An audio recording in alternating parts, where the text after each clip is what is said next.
Hi everyone, this is your Love Tap video, tips for dealing with dysfunctional or toxic families or people. Number one, this is extremely common.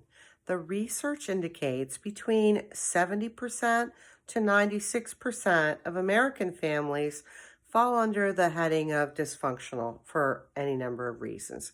And I have a whole blog post about that. So it's the norm, not the exception. The reason I want you to heal from it is because if you grew up or are growing up in a family that's dysfunctional or toxic, it can leave you very wounded. It can not only leave you wounded, it can leave you with trust issues, unable to really connect with people. It can leave you with low self-esteem. It can leave you with problems that you don't even want to go there.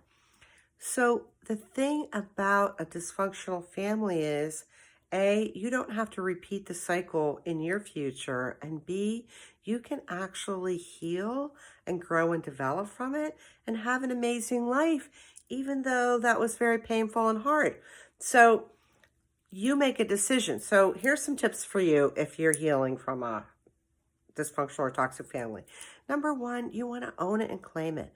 There's freedom and power in owning and claiming, hey, this is my life. I'm not saying you're going to want to shout it from the rooftop, but you shouldn't be ashamed and you shouldn't be embarrassed. I just told you how common it was, 70 to 96% common.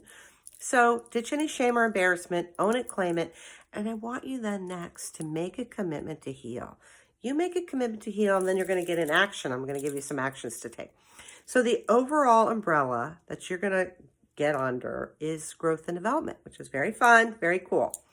Now, the things that you want to go to work on in the healing genre, number one is to learn to use emotional pain to your advantage. I have a video about that and a blog post about that because pain is pain. But if you can learn from pain and grow from pain, then that's using it to your advantage and it makes it a little less painful. I mean, emotional pain is emotional pain, but when you can learn and grow from it, you kind of get a score on that when you get some points. All right, the next thing you want to do is you want to work on growing your emotional skills and abilities. I have a video about that. It's called Growing Your Emotional Abilities. Gives you some tips and some things to walk through or, work on. And I have a blog post on emotional intelligence. This is really critical because you want to have a happy and healthy life. You want to heal from the dysfunction of your past or your present or whatever. You need to learn how to not just identify, oh, I'm angry, oh, I'm sad, oh, I'm upset. You want to learn how to identify it, but you have to learn how to process it and manage it. And I have a bunch of stuff about that. Next on your list, you want to do self-care. Really great, really fun. Got a video and a blog post about that. Next up, self-compassion. Very important if you grew up in a dysfunctional family, which most people did, because you have a harsh inner critic, more than likely, and you want to be kind to yourself. So self-compassion, I have a blog post and video about that. Next up, you want to have really great friends. No bad people, shady people, but people of character and integrity. I have a video about that. You want to be a person of character and integrity, and you want to have really great friends. It's that important. It's important to human health to have social connections, and we know that from the research now. It's very compelling. So you've got to have great friends. You've got to be a person of character and integrity. Next up, of the emotions, I want you to pay attention and deal with any anger. It's extremely reasonable and also very likely that you might be angry about what happened in your family if it was dysfunctional or toxic. And some families that are dysfunctional don't allow people to be angry. They don't allow people to be sad. So you might have to look for the anger, but you want to look for it and deal with it because anger is not a bad emotion. It's not dealing with it that gives you these bad side effects. You also want to learn forgiveness. So forgiveness is for you. It's not for them. It's all about you, and this is all about your healing. So you want to learn forgiveness, and you want to be well loved. I have a video about that.